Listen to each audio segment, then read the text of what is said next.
오늘 말씀의 제목은 세상을 뒤엎는 예수 복음입니다. 세상을 뒤엎는 예수 복음.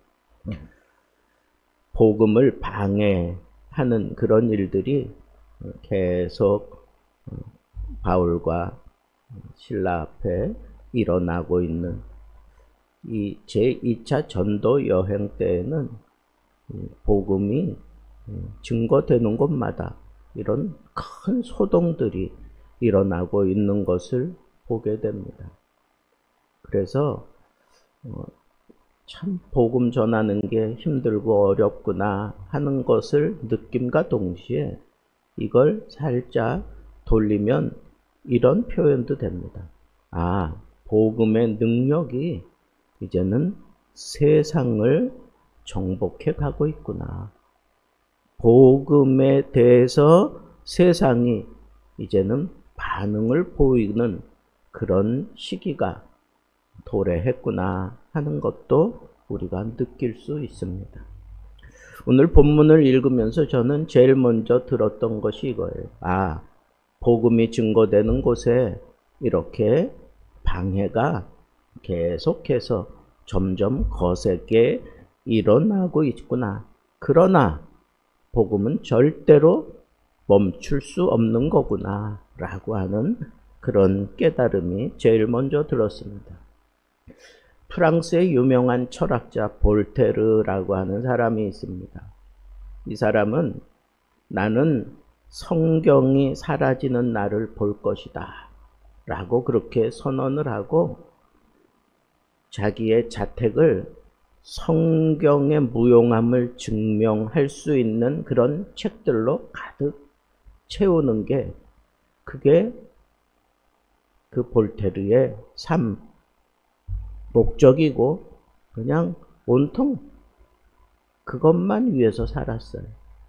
그러다가 죽었습니다. 하지만 놀라운 일이 벌어졌습니다. 그가 성경이 사라지는 날을 보겠다고 성경의 무용을 증명하고자 하는 그 자기 집이 나중에 스위스 성서공회에서 그 집을 사들입니다. 그리고 성경을 인쇄하는 그런 창고로 사용하게 됩니다. 여러분, 복음을 막으려는 사람들은 어느 시대나 항상 있습니다. 복음은 결코 멈추지 않습니다. 오늘 본문 속 이 데살로니가 그 회당에서 바울이 겪은 일이 바로 그겁니다. 복음을 전했을 때 그 반응을 보이는 사람들이 두 가지로 나타납니다. 하나는 그 복음을 받아들이는 사람들이 있고 다른 하나는 그 복음을 배척하는 사람들이 있습니다.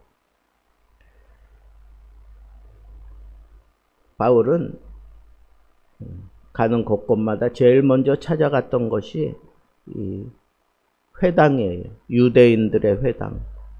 거기에 사람들이 몰려있고 거기 유력한 사람들이 찾아오니까 그 회당을 그냥 관례대로 습관적으로 그렇게 찾아 들어가서 거기서 새 안식일, 그러니까 3번에 걸쳐서 안식일에 복음을 증거했습니다. 어떻게 증거했느냐? 성경을 가지고 뜻을 풀어 강론했다 그랬습니다. 여기 강론하다라고 하는 것은 단순히 말하는 것이 아니라 논리적으로 설명하고 설득시키는 대화를 말하는 겁니다. 그래서 오늘날의 설교가 많은 부분이 강론식의 설교가 우리 한국 사회에는 많이 들어왔습니다. 그래서 예전처럼 웅변하는 식으로 설교하지 않고 오히려 이렇게 차분하게 대화를 통해서 풀어가는 그런 입장을 취하는 게 오늘날 한국 사회의 설교의 모습이라고 우리는 생각합니다. 차분하게 설명을 하고 이해시키려고 하고 그러는 가운데 아주 폭발적인 놀라운 역사가 일어날 수밖에 없는 것은 무엇을 가지고 강론을 했어요? 성경을 가지고 강론했다. 성경을 가지고 강론했다. 제가 신학대학원에 들어가서 가장 크게 도전을 받았던 것은 설교학 시간인데, 이 설교학 교수가 두 분이 계셨는데 아주 성품도 그렇지만 이 지향하는 바가 너무 뚜렷했어요. 한 분은 이 세대를 아우를 수 있는 그런 유능한 그런 설교 방식을 가르치고 사람들에게 인정받고 또 사람들에게 당당하게 복음을 전할 수 있는 그런 외적인 부분에 대해서 아주 탁월하게 잘 가르치시는 교수가 있었고, 또 다른 한 분은 성경을 가르쳐야 된다. 이게 성경. 하여튼 성경 본문에서 조금이라도 삐끗하면 무조건 F예요. 그래서 설교 이제 한 사람씩 나와서 설교를 합니다. 그래서 그 설교를 듣고 교수님이 평가를 하는데 온통 초점이 어디에 있느냐?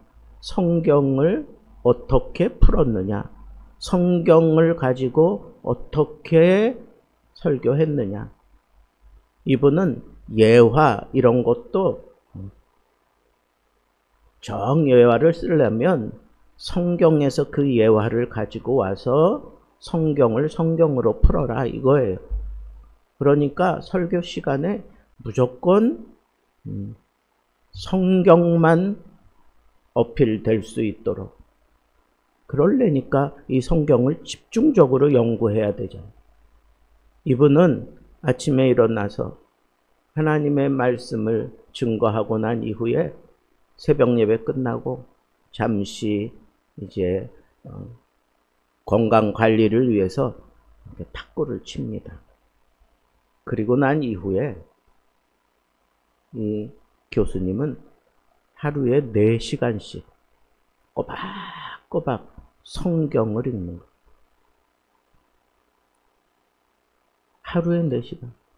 한 번도 그냥 지나갈 수가 없어요. 그냥 성경 본문 읽고 성경 본문을 가지고 연구하는 그 시간, 그건 또 따로 잡고 그냥 읽기만 하는, 성경을 정독하는 데에만 하루에 4시간씩 읽었다. 그런 얘기를 하셔요. 저는 어디에 마음이 쏠렸느냐 하면 말 주변 웅변적인 수사학적인 그런 것보다는 이 성경 이 자체를 어떻게 내가 풀어갈 것인가, 여기에 그냥 팍 꽂혀가지고, 그래서 제 설교는 이 성경에서 벗어날 수가 없어요. 성경 안에서 이 설교가 흐르게, 그렇게 지금까지 평생을 그렇게 제가 설교하며 살았다고 자부합니다.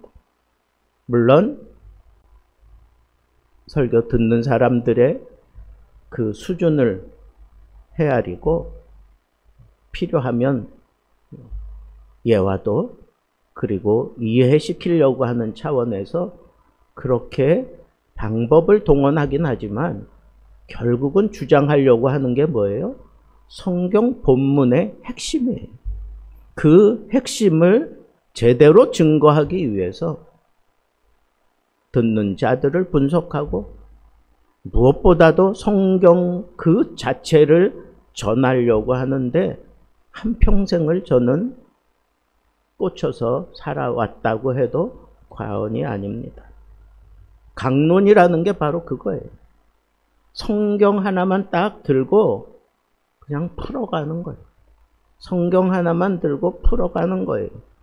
그만큼 많이 성경에 대해서 깊이 깨달음이 있고, 그리고 성경의 내용을 많이 알지 않고는 논리적으로 사람들에게 설명할 수가 없습니다. 대화를 하지만 그냥 큰 소리 내지 않고 그냥 성경 본문을 그냥 대화식으로 풀어가지만 거기에 굉장한 역사가 일어날 수밖에 없는 것은 성경 그 자체가 진리고 성경 그 자체가 운동력이 있고 그 성경 자체가 우리의 영과 혼과 및 관절과 골수를 찔러 쪼개는 그런 파괴력이 있기 때문에 이 성경을 잘 풀어주기만 해도 이런 놀라운 일들이 일어날 수밖에 없고, 바울처럼 그 성경의 내용을, 그 성경에 나타난 그 뜻을 풀어낼 수 있는 그런 지경에 이르게 되면 여러분, 사람은 거기에 반드시 반응을 보이게 되어 있습니다. 그냥 나도 알아. 그래, 그럴 수 있지. 그러고 지나가지 않아요. 여기 뜻을 풀었다 하는 이 단어는 예수님께서 엠마오로 내려가는 그 두 자에게 찾아가서 그 성경 말씀을 풀어주셨다 하는 그 단어가 여기에도 지금 쓰이고 있어요. 그때 엠마오로 내려가던 그 두 제자가 예수님과 함께 이 성경을 풀어주실 때 그네들의 마음이 뜨거워졌다 그랬잖아. 예? 그가 우리에게 이 말씀을 하실 때 우리의 마음이 뜨거워지지 않았느냐라고 그렇게 얘기를 했어요. 여러분, 하나님의 말씀, 성경이 그대로 풀어주기만 해도 거기에 놀라운 반향이 일어날 수밖에 없는 것, 이것이 우리가 놓치지 말아야 될 부분이다라고 하는 거예요. 그런데 거기에 대해서 심지어 강조할 부분, 그건 뭐겠어요? 이 성경의 주인공, 이 성경의 주제, 그게 뭘까요? 하나님이 인간을 사랑하시고 그 사랑하심의 완성이 예수 그리스도예요. 예수 그리스도를 증거할 때, 예수 그리스도를 증언할 때 이런 놀라운 역사가 일어날 수밖에 없는 것, 이것이 바로 우리가 하나님 앞에 제대로 된 믿음을 가지고 살아가고 있는가 하는 거예요. 바울은 데살로니가 그 회당에서 모여든 사람들에게 구약의 예언과 예수의 삶, 죽음, 부활을 연결해서 증명했어요. 무엇을 증명했느냐? 오늘 말씀 그대로 너희가 기다리던 그 메시아, 그분이 바로 그리스도 예수다라고 그렇게 얘기를 하고 있는 겁니다. 여러분, 우리의 복음 전도의 주제도 항상 여기서 벗어나면 안 돼요. 예수가 그리스도다. 예수가 진정한 구원자다. 예수가 나의 구원자다라고 하는 이 주제에서 벗어날 필요도 없고 그것만 증거된다면 거기에 놀라운 반응이 일어날 수밖에 없다는 거예요. 설교도 당연히 예수가 그리스도다. 예수가 우리를 위하여 십자가에 못 박혔다. 그는 죽으셨으나 다시 살아나셨다. 그가 우리를 천국으로 인도해 가시는 그리스도다. 이 중심 메시지를 우리는 항상 설교 시간에 증거해야 되는 거예요. 그것이 복음의 본질이에요. 어떤 철학이나 방법론을 가지고 사람들에게 인기를 얻을 수는 있어요. 말 잘한다. 아, 저 사람은 참 재미있게 설교를 해. 아, 저 사람의 말에 마음이 끌려. 저 사람은 우리를 헤아리고 우리의 마음을 이렇게 흔들어 대고 있어. 얼마든지 그렇게 설교할 수 있어요. 근데 거기 빠져서 안 되는 게 있어요. 그게 뭐예요? 그 설교를 듣고 난 다음에 마음에 예수 십자가가 있느냐. 예수 부활이 있느냐 이거예요. 예수가 나의 구원자다라고 하는 이 사실로 가슴이 막 뜨거워지는 이 뜨거움이 있느냐 하는 것, 이것이 바로 오늘 우리가 분명하게 붙잡고 선택해야 되는 그런 믿음의 방법입니다. 언제나 복음이 증거되는 곳에는 이런 반응이 일어나게 되어 있습니다. 여기 어떤 반응이 일어났습니까? 헬라의 경건한 큰 무리라 그랬습니다. 헬라인으로서 경건함을 추구하는 그런 사람들의 큰 무리가 이 유대인의 회당에 세 차례에 걸쳐 복음을 전할 때 그 말씀을 듣고 움직이는 거예요. 그 다음에 더 놀라운 거는 귀부인들이, 많은 귀부인들도 거기에 말씀을 듣고 바울과 실라를 따르게 되었어요. 귀부인들은 아주 도도함의 상징이라면 헬라의 경건한 사람들은 이성적인 판단을 하며 말씀을 받아들이는 사람들의 대표라고 할 수 있어요. 그런데 여러분, 이성적인 그런 삶을 추구하고 여간해가지고는 콧대를 낮추지 않는 그 사람들이 바울이 전하는 이 메시지, 예수가 그리스도다라고 하는 이 메시지를 듣고 뒤집어지는 거예요. 반응이 일어나는 겁니다. 그게 살아있는 복음의 역사입니다.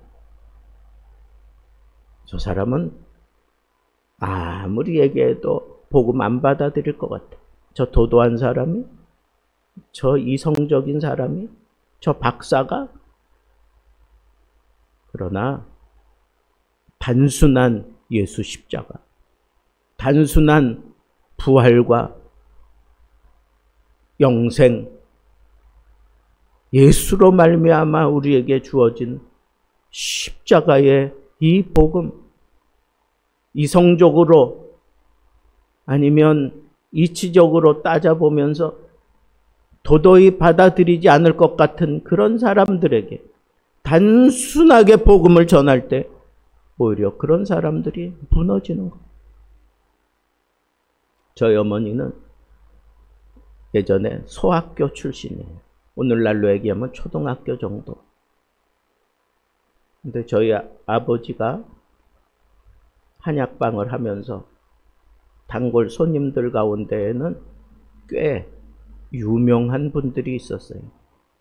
꽤 지식적으로 굉장한 분들이 있었어요. 그 당시 박사 뭐 이런 사람들은 상당한 지식층에 있는 사람들입니다. 그런데 약을 지으러 와서 꼭 저희 어머니를 뵙고 가려고 해요. 우리 어머니가 뭐 다른 거 하는 거 없어요. 그냥 대화만 하는 거. 그 대화 가운데 그 잘난 박사들이 눈물을 펑펑 쏟으면서 예수 그리스도를 받아들이는 그런 모습들을 저는 많이 봤어요. 여러분, 우리가 복음을 증거할 때, 하나님의 말씀을 증거할 때 예수가 그리스도다라고 하는 이 분명한 믿음을 선포할 때 어떤 굉장한 지식이 있고 굉장한 능력이 필요한 게 아니에요. 우리의 믿음이면 되는 거예요. 내가 믿는 예수 그리스도, 이 예수가 나에게 구세주인 것처럼 너희들에게도 구세주다라고 하는 이 믿음의 고백을 우리가 증거할 때 세상의 박사들이 그 앞에 무릎을 꿇고 눈물로 회개하고 돌아서게 되는 거예요. 그런데 정말 복음을 받아들여야 될 것 같은 유대인들은 오히려 시기를 합니다. 자신의 권위와 기득권을 잃을까 봐 두려워하는 모습으로 이 복음 전하는 자들을 아주 시기하며 저자, 그러니까 시장에 혹은 그 거리의 불량아들을 다 불러 모아가지고 아주 집단 스트라이크를 일으킵니다. 예수님도 나는 화평을 주러 온 게 아니라 검을 주러 왔다라고 하는 이 표현은 복음이 증거되는 곳에는 이런 놀라운 그런 반향이 일어날 수밖에 없다고 하는 것을 우리에게 분명히 말씀해 주셨습니다. 어쩌면 이 복음을 전한다는 것은 굉장한 위험을 우리가 안고 복음을 전하는 겁니다. 복음은 진리를 선포하는 것이고 복음은 그 자체로 능력이 있기 때문에 이 능력은 파괴적인 거예요. 다이나마이트 같이 파괴되는 거예요. 그런 삶이 파괴되고 그 마음이 파괴되고 그 생각이 파괴되는 그런 역사가 이 복음으로 말미암아 일어나니까 사람들이 받아들이게 되고 또 사람들이 시기하며 이런 스트라이크를 일으키는 사람들도 반드시 생기게 되는 겁니다. 박해 속에서도 공동체가 피어나는 모습을 오늘 우리는 보게 됩니다. 이 시기하는 자들이 뭐라고 제목을 씌웠어요? 세상을 뒤엎은 이 사람들이, 세상을 어지럽게 하는 이 사람들이 여기에도 이르렀다. 원어적인 표현을 하면 뒤집어 엎었다 이거예요. 세상을 뒤집어 엎는 이 사람들이 우리에게도 이르렀다. 여러분, 세상을 뒤엎는 사람, 이것은 아주 편견하고 아니면 그 사람들을 비하하면서 한 말이지만 사실 잘 들여다보면 복음의 능력을 이 세상에 두려워하고 있는 것을 우리에게 증거하는 것입니다. 그래서 야손과 그를 따르는 사람들이 잡혀 들어가고 종래에는 보석금 받고 그들을 풀어줍니다. 그들은 기꺼이 복음을 위해서 자기의 재산, 자기 몸으로 그 아픔을 대변하면서 살아가는, 복음을 위해서 진정 헌신하는 그런 사람들로 여기 성경에 기록될 수 있을 만큼 기꺼이 복음을 위해서 희생하는 공동체가 여기 생기고 있는 것을 우리는 볼 수 있습니다. 오늘 말씀, 이 한 말씀만 저는 전하고 싶습니다. 복음은 세상을 뒤엎는 거예요. 여러분들이 이 복음을 따라 살아간다면 세상을 따르며 세상의 가치관을 가지고 살아가는 사람들에게 뒤엎을 수 있는 그런 능력을 발휘하며 살아야 돼요. 어떻게? 예수가 그리스도다. 예수만이 이 세상의 소망이다. 예수가 나의 구원자다. 라고 하는 이 진리를 내가 이 성경을 가지고 풀어낼 수 있는, 그래서 조그맣게 대화만 해도 그 폭발이 그냥 굉장한 그런 놀라운 역사가 일어나는 것, 그것이 바로 내가 하나님 앞에서 평생을 두고 추구해야 될 예수 복음의 능력입니다. 여러분들이 이처럼 이 복음 진리를 가슴에 담았다면, 성령께서 여러분들을 사로잡고 이 진리를 선포할 수 있는 기회를 주셨다면 당당하게 외치십시오. 예수가 그리스도다. 성령께서 여러분들의 입술을 주장하시고 성령께서 하나님의 말씀을 풀어서 설명할 때에 세상이 뒤집어지는 놀라운 역사가 일어날 수 있습니다. 이것이 복음의 능력입니다. 여러분들의 삶 속에 이와 같은 비전을 가지고 하나님, 나도 세상을 뒤집어 엎을 수 있는 복음의 능력을 따라 살게 하옵소서. 오늘 이 아침에 여러분들의 기도 제목이 되기를 우리 주님의 이름으로 축복합니다.